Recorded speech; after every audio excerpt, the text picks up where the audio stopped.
વાલા ભક્તજનો, કથાના પ્રારંભે કથાના મુખ્ય યજમાન એવા પરમ ભક્તરાજ મહેશભાઈ, એમના માટે આજે પ્રાર્થના રૂપે આપણે 4 મિનિટ મહારાજને સંભાળીને આ વડતાલ જેવા ધામમાં ધોન કરીએ. આખી જિંદગી મહારાજનું ખૂબ ભજન કર્યું છે. સંતાનોને સૌથી મોટો સત્સંગનો વારસો પણ આપ્યો છે ને એટલે આજે દીકરાઓ પણ ભગવાનની જેમ પિતાજીની સેવા પણ ખૂબ ભાવથી કરે છે. ગઈકાલે 10 સંતો પણ ત્યાં ગયેલા, જન્મંગલના પાઠ કર્યા હતા.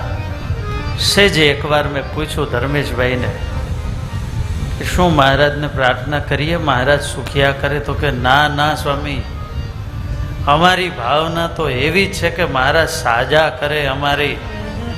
ત્યારે આવા પુત્રો આવી ભાવનાથી જ્યારે એના પિતાજીની સેવા કરે છે ત્યારે આવો વાલા ભક્તજનો પ્રાર્થના રૂપે મહારાજને ધોન કરીએ. સ્વામિનારાયણ સ્વામિનારાયણ સ્વામિનારાયણ સ્વામિનારાયણ.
ઈષ્ટદેવ પરમ દયાળુ વાલા વાલા હરિકૃષ્ણ મહારાજ,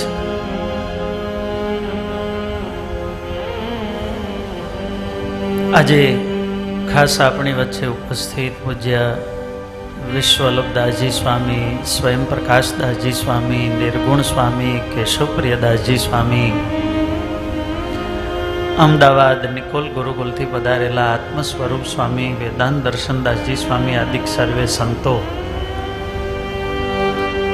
5 દિવસથી આપણે આ દિવ્ય સત્સંગનો લાભ લઈ રહ્યા છીએ, ત્યારે તમને અને અમને આ આનંદ પાવનારા એવા કથાના મુખ્ય યજમાન મહેશભાઈ, અજયભાઈ, ધર્મેશભાઈ, એમનો આખો પરિવાર અતિશય મહિમા, શ્રદ્ધા અને ભક્તિથી આ તીર્થનું સેવન કરી રહેલા એવા સર્વે વાલા ભાગવત મુક્તોને ભાવથી જય સ્વામિનારાયણ, જય સ્વામિનારાયણ.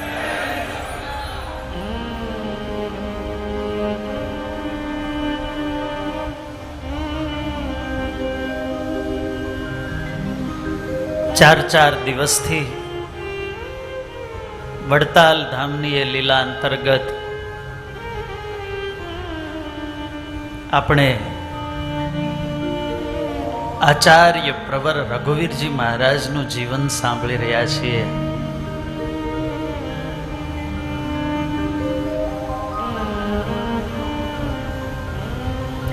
મહારાજશ્રીએ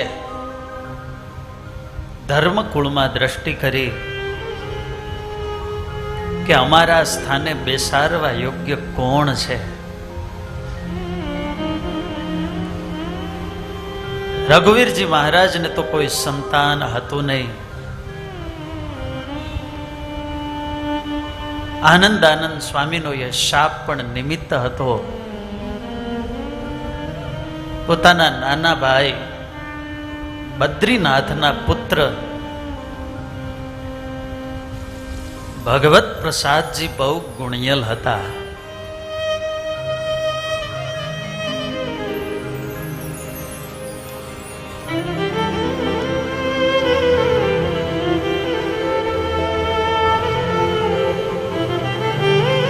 અને આ ભગવત પ્રસાદજીને પણ નાનપણથી રઘુવીરજી મહારાજને વિશે ખૂબ સ્નેહ હતો. અમારા ગુરુદેવ શાસ્ત્રીજી મહારાજ એવું કહેતા, સંત અને શિક્ષક એ ક્યારેય બનતા નથી, એ તો જન્મે છે. અમુક ગુણો એવા હોય કે એ જન્મજાત જ હોય છે, અને એવા બધા જ ગુણો ભગવત પ્રસાદજીમાં ઉતરેલા. કોઈ એવા મહાન આચાર્યોની જ્યાં જ્યાં વાતો આવે, એના ધર્મોની કે લક્ષણોની વાતો આવે, ત્યારે શાસ્ત્રોએ એના આધ્યાત્મિક ગુણોની તો ચર્ચા કરી છે, પણ સાથે સાથે એવા પણ લક્ષણો જોવા મળે. સિદ્ધમ સત્સંપ્રદાયે, એવા પવિત્ર માતા પિતાને ત્યાં કે પવિત્ર કુળમાં એનો જન્મ થયો હોય.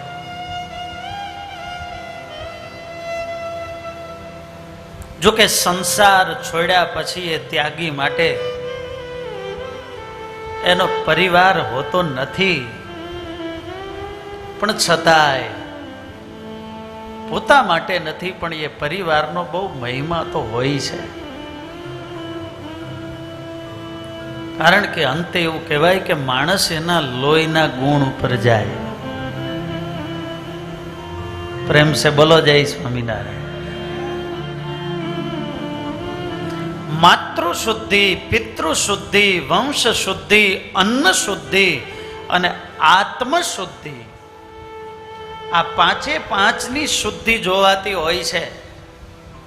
જ્યારે કોઈ એવા સ્થાન પર એને બેસાડવા હોય, જેને માત્ર પોતાનું નહીં પણ પોતાની સાથે હજારો ને લાખો લોકોનું જીવન જીવવાનું હોય, એને માત્ર દર્શન આપવાનું હોય, ત્યારે એનામાં આ લાક્ષણિકતાઓ બહુ નાનપણથી સહજ હોય છે. પુત્ર ભગવત પ્રસાદ કાવે, નિત્ય આચાર્ય પાસ આવે.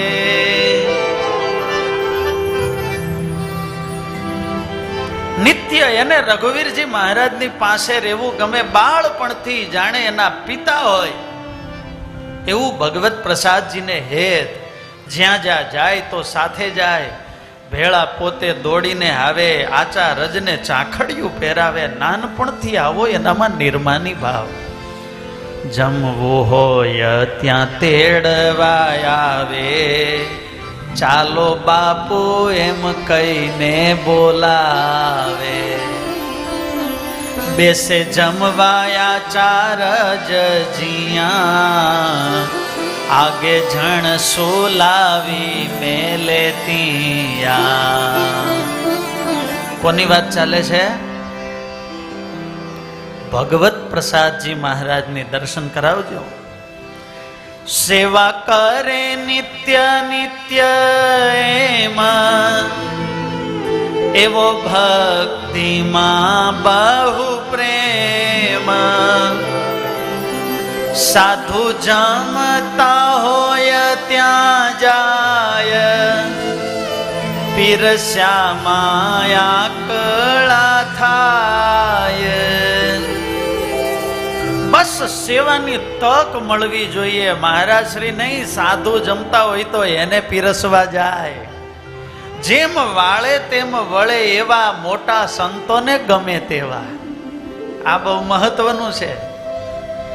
ગોપાળાનંદ સ્વામી તે નિત્યાનંદ સ્વામી એ શુક મુનિને ગમે એ પણ અક્ષરાનંદજી સ્વામીને પણ, ભાઈ આત્માનંદ સ્વામી એને, ગુણાતીતાનંદ સ્વામી એને, સૌ કોઈને આ ભગવત પ્રસાદજી ઉપર જ દ્રષ્ટિ ઠરે.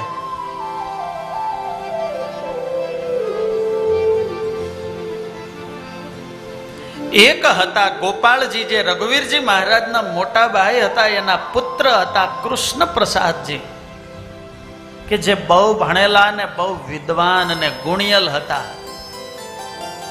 અને બીજા હતા નાના ભાઈ બદ્રીનાથના પુત્ર ભગવત પ્રસાદજી. એક દિવસ રઘુવીરજી મહારાજે ગોપાળાનંદ સ્વામીને પ્રશ્ન કર્યો કે સ્વામી,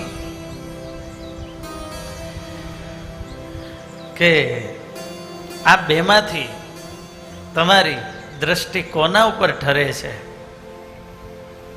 અને ત્યારે ગોપાળાનંદ સ્વામીએ કહેલું કે અમારી દ્રષ્ટિ તો આ ભગવત પ્રસાદજી ઉપર ઠરે છે.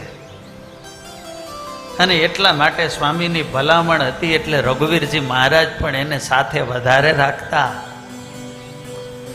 જૂનાગઢમાં જ્યારે હરિકૃષ્ણ મહારાજની પ્રતિષ્ઠા માટે ગયેલા ત્યારે પણ વચલા ખંડની આરતી તો ભગવત પ્રસાદજી પાસે જ, હજુ ગાદીએ નહોતા બેઠા ત્યારે મહારાજ શ્રીએ ઉતરાવેલી. અને સહેજે હવે રઘુવીરજી મહારાજને આ લોક કરતાય અક્ષરધામમાં મન વધારે રમવા લાગ્યું. મનમાં વિચાર આવ્યો કે હવે અમારી આ ગાદીને સોંપીએ. પ્રબોધિનીનો ઉત્સવ હતો વડતાલમાં. મોટા મોટા સંતોને સભા કરી મહારાજશ્રીએ. પોતાને નક્કી હતું છતાંય થયું કે સત્સંગ, સમાજ, સાધુ ને હરિભગત કેને એને આપણે બેસાડવા. પ્રેમ સે બોલો જય સ્વામિનારાયણ.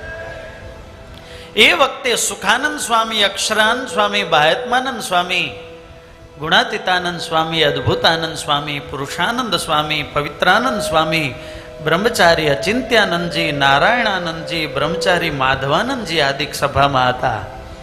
અને ભક્તોમાં એ બોટાદના ભગા દોશી, કારિયાણીના વસ્તા ખાચર, ધોલેરાના પુંજાભાઈ, વાંકિયાના ઘેલા ખાચર, નડિયાદના કૃપારામ, દોલતરામ, વસોના તુલસીભાઈ આણંદના કૃપાશંકરીએ બધાએ મોટા મોટા ભક્તોની સભા ત્યાં ગાદીવાળા મેળે કરી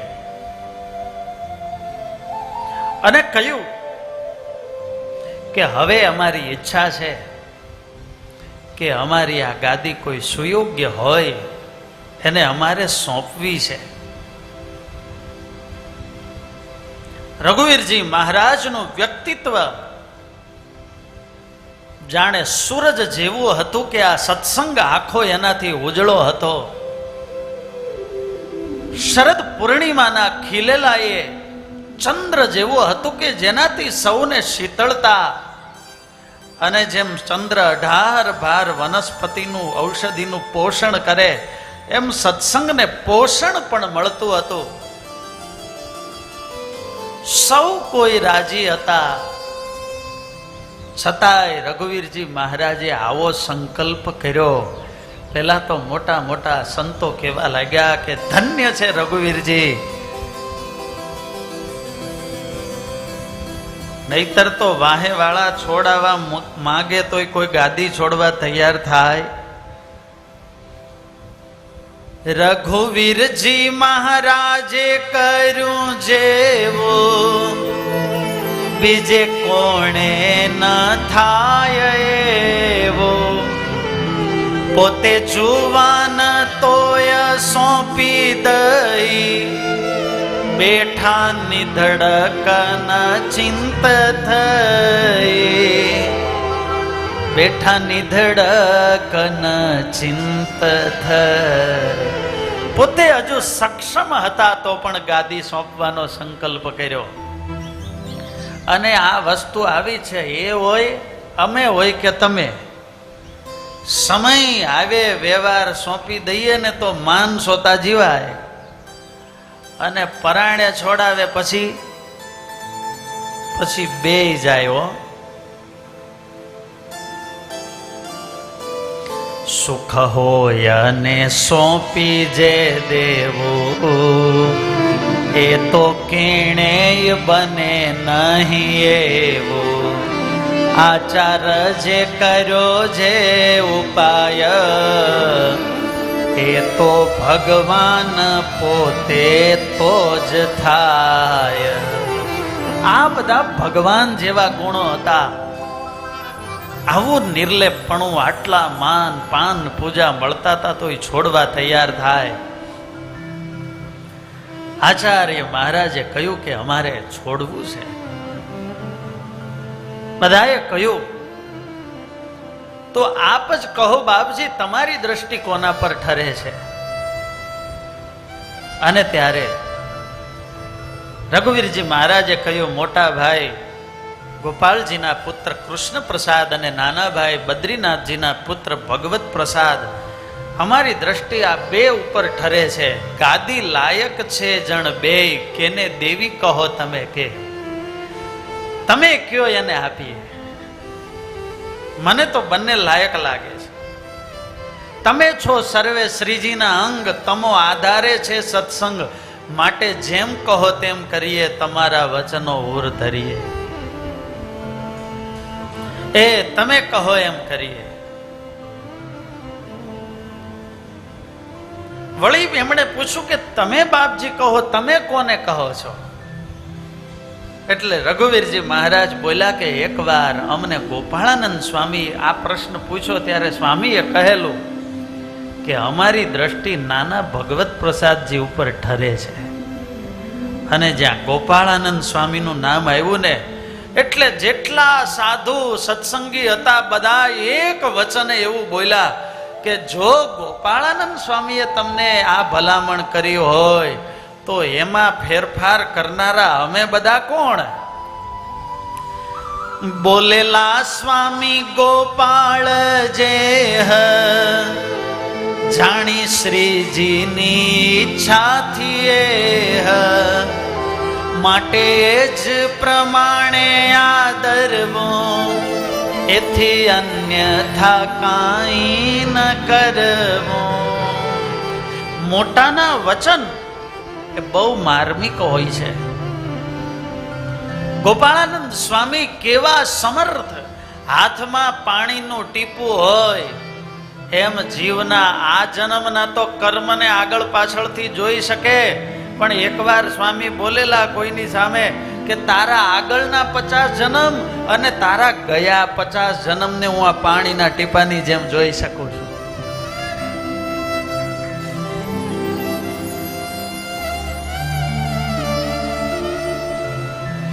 મહિમા તો મોટાનો છે જ, પણ આ હૃદયમાં મનાણો હોય ને એને આવો ભરોસો આવે એના વચનમાં. કસોટી ક્યારે હોય છે? જ્યારે એ આજ્ઞા વચન પાળવું એ કઠણ આપણા માટે પડતું હોય ને ત્યારે કઠણ પડે એ મોટાના વચન સ્વીકારવા. બાકી તો દિવ્ય જ લાગતા હોય. પણ એ ગોપાળાનંદ સ્વામી જાણે કે આ કૃષ્ણ પ્રસાદજી વિદ્વાન બહુ હતા. એક પ્રસંગ છે એના જીવનનો.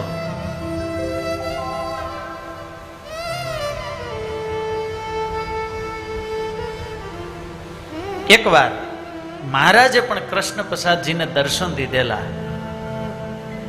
એને મનમાં થોડી આમ ગાદીની ઈચ્છા રહે, મનમાં સંકલ્પ. આમ તો રઘુવીરજી મહારાજના મોટા ભાઈ ગોપાળજી બહુ સારા ભક્ત હતા, તોય ઘણા એવા પ્રસંગો આચાર્યો દયમાં ને ગ્રંથોમાં છે કે રઘુવીરજી મહારાજ ન આવ્યા હોય ને તો એ ગાદી પર બેસી જતા, કારણ કે મોટા ભાઈ હતા.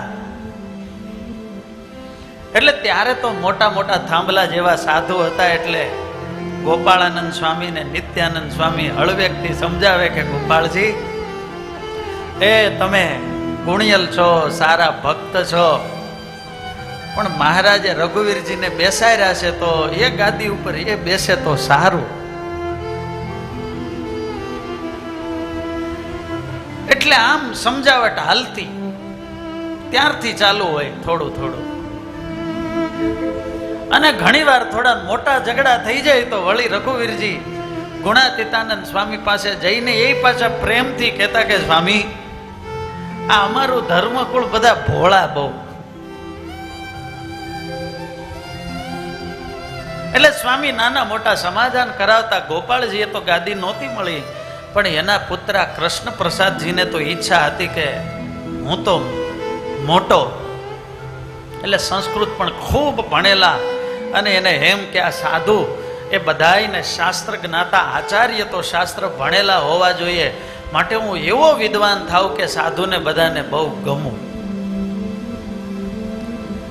મોટી વિદવત્તાના ચક્કરમાં ખૂબ ભણ્યા.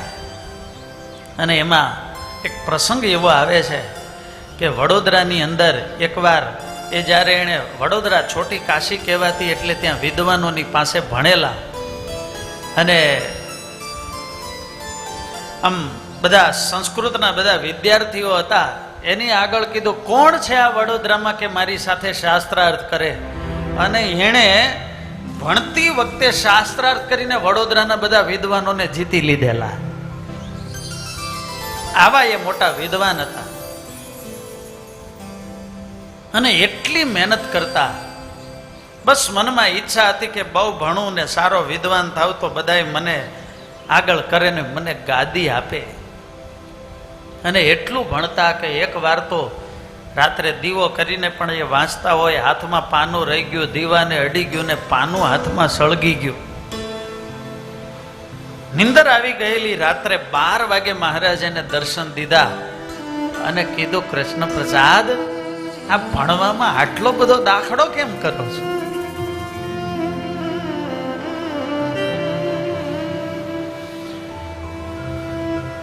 માટે આટલો બધો દાખલો શા વાસ્તે? અમારું સ્વરૂપ સંભાળો. એટલે કૃષ્ણ પ્રસાદ કહે, મહારાજ મને ગાદીની ઈચ્છા છે. એટલે સ્વામિનારાયણ ભગવાન કહે, તને ગાદી નથી દેવાની, માટે મારી મૂર્તિમાં જોડા. અને ગોપાળાનંદ સ્વામીએ પણ નાજ તો કહી છે, માટે ગાદી તો ભગવત પ્રસાદને મળશે. પછી મહારાજે પોતાના સ્વરૂપનું એવું ઐશ્વર્ય બતાવ્યું ને ત્યારથી કૃષ્ણ પ્રસાદજી મહારાજની મૂર્તિમાં વળી ગયા. મહારાજે ના પાડીને પછી એણે સંકલ્પ મૂકી દીધો. હવે છેલ્લી એક ચોખવટ કરી દઉં કે ગોપાળાનંદ સ્વામીએ ના કેમ પાડી હતી. જ્યારે રઘુવીરજીએ બહુ પૂછ્યું કે સ્વામી ગુણિયલ છે, ભક્તિવાળા છે, મોટા ભાઈના દીકરા છે, મારે ઘણું સાચવવું પડે, તમે સ્વામી ના કેમ પાડો છો? અને ત્યારે સ્વામી બોલેલા કે રઘુવીરજી ભણેલા છે, સારું ભણે છે, પણ અમે ના એટલા માટે પાડીએ છીએ કે કૃષ્ણ પ્રસાદ હવે જાજુ જીવવાના નથી.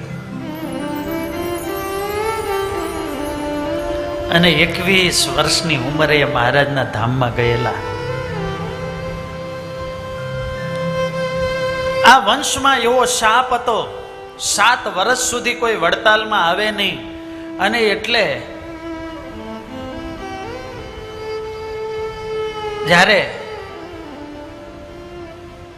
બિહારીલાલજી મહારાજનો જન્મ થયો ત્યારે ગોપાળાનંદ સ્વામી એને કહેવરાવેલું કે એને 7 વર્ષ સુધી અહીંયા વડતાલમાં લાવતા નહીં. ગઈકાલે મારે કથામાં થોડી ભૂલ થયેલી. 3 વર્ષ નહીં પણ 7 વર્ષની ઉંમરના જ્યારે બિહારીલાલજી થયા ત્યારે એને વડતાલ લાવેલા.